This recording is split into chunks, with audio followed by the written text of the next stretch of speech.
এখনো প্রতিনিয়ত এমন কিছু খবর আসছে যে খবরগুলো শুনলে সত্যি হতবাক হতে হচ্ছে। যে মেডিকেল ভিসার স্লটের কথা কেউ বলে 1 লাখ, কেউ 1.5 লাখ, আবার কেউ 50,000, 60,000, এইরকম ধরনের স্ক্যামিং করে চলেছে।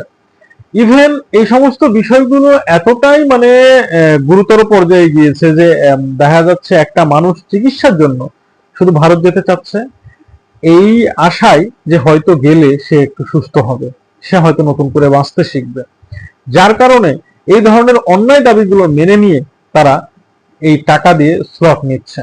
কিন্তু সত্যি কথা বলতে এত টাকা খরচ করে ইন্ডিয়ান ভিসার স্লট নেওয়ার আমি কোনো যৌক্তিকতা দেখছি না। দেখুন, এমন কিছু ঘটনা ঘটছে যে একটা শুধু স্লট নিতে যে খরচ হয়েছে সেই খরচে হয়তো থাইল্যান্ড থেকে ঘুরে আসা সম্ভব হতো, ট্যুর করে আসা সম্ভব হতো, মালয়েশিয়া থেকে ট্যুর করে আসা সম্ভব হতো। সেই টাকা খরচ করে ফেলেছে একটা স্লটের পিছনে। আবার দেখা যাচ্ছে এত কষ্ট করে স্লট নিয়ে শেষ পর্যন্ত ভিসাটা হচ্ছে না। একটা কি বিশ্রী ব্যাপার।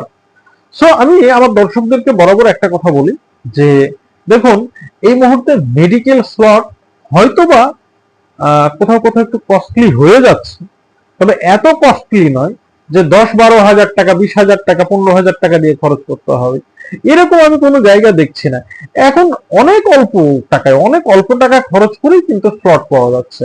আসলে কত টাকা খরচ করে মানে আপনাকে আমি নির্ধারিত অ্যামাউন্টটা বলতে পারছি না, কারণ এটা সবসময় চেঞ্জেবল, হয়তোবা ভিডিওটা অনেকদিন স্টে করবে। তো আপনাকে অ্যামাউন্টটা বলছি না, কিন্তু এত টাকা লাগে না ভাই মেডিকেল ভিসার স্লট পেতে। এই মুহূর্তে এত টাকা লাগে না। যারা এই ধরনের টাকা নিচ্ছে তারা নিছক একটা অন্যায় করছে। এই মুহূর্তে একেবারে অল্প খরচে, একেবারে কম খরচেই কিন্তু মেডিকেল ভিসার স্লট পাওয়া যাচ্ছে, যদিও বা ডাবল এন্ট্রি ভিসার স্লট এই মুহূর্তে খুব টাফ, পাওয়া যাচ্ছে না বললেই চলে। আর আরো একটা বিষয়, যে তীর্থ ভিসার জন্য যারা ঘোরাঘুরি করছেন আমি তাদেরকে বলতেছি, দেখুন, তীর্থ ভিসা ভারত এমন ভাবে দেয়, এটা কিন্তু নর্মালি কোনো স্লটের আওতায় পড়ে না। এটা যদি আপনার সবকিছু ঠিকঠাক থাকে, অর্থাৎ মন্দিরের কাগজপত্র ঠিকঠাক থাকে, তাহলে কিন্তু এটা এম্বাসি থেকেই এটা মানে কমপ্লিট করে নেওয়া যায়। সো দেখা যাচ্ছে যে এই মুহূর্তে আপাতত তীর্থ ভিসাটা সাইলেন্টলি অফ আছে, তবে আগামীতে দোলযাত্রা আছে। এই দোলযাত্রার আগে কিন্তু আবারও মানে তীর্থ ভিসাটা চালু হয়ে যাবে। চালু হয়ে যাবে বলতে এটা তো ফর্মালিও চালু হয়নি, আবার ফর্মালি বন্ধও হয়নি, সুতরাং এটা ইনফরমালি এটা আবার চালু হয়ে যাবে, এটা নিয়ে টেনশনের কিছু নাই। তারপরে যদি আপনাদের মধ্যে এমন কেউ থাকে যে আপনাদের টিম তৈরি হয়ে গেছে, আপনারা 8-10 জন আছেন, সেক্ষেত্রে যদি আমার সাথে যোগাযোগ করেন, আমি আপনাদেরকে চেষ্টা করবো একটা সুন্দর গাইডলাইন দেওয়ার, যাতে আপনারা স্লট পেতে পারেন এবং ভারত যেতে পারেন।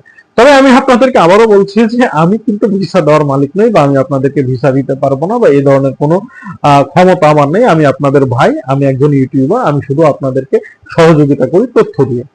সো বন্ধুরা, এটা হচ্ছে ভারতীয় ভিসার আপাতত সর্বশেষ আপডেট। নতুন আপডেট পাওয়ার সাথে সাথে আপনাদেরকে আমি জানিয়ে দেব, এবং বলবো বেশ কিছু হলুদ ইউটিউবার আছে, এই যে আমার জার্সির মতো হলুদ, যারা শুধুমাত্র ভিউ বাড়ানোর জন্য প্রতিনিয়ত মিথ্যা বলে।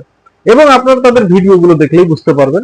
তারা কদিন আগে বললো যে 7ই মার্চ টুরিস্ট ভিসা চালু হবে, তারপর বলতেছে 12ই মার্চ চালু হবে, এখন বলতেছে ঈদের আগে চালু হবে। দেখবেন আর 2-1 দিনের মধ্যে হয়তো তারা ভুল পাল্টে বলবে যে ঈদের পর পরই টুরিস্ট ভিসা চালু হবে।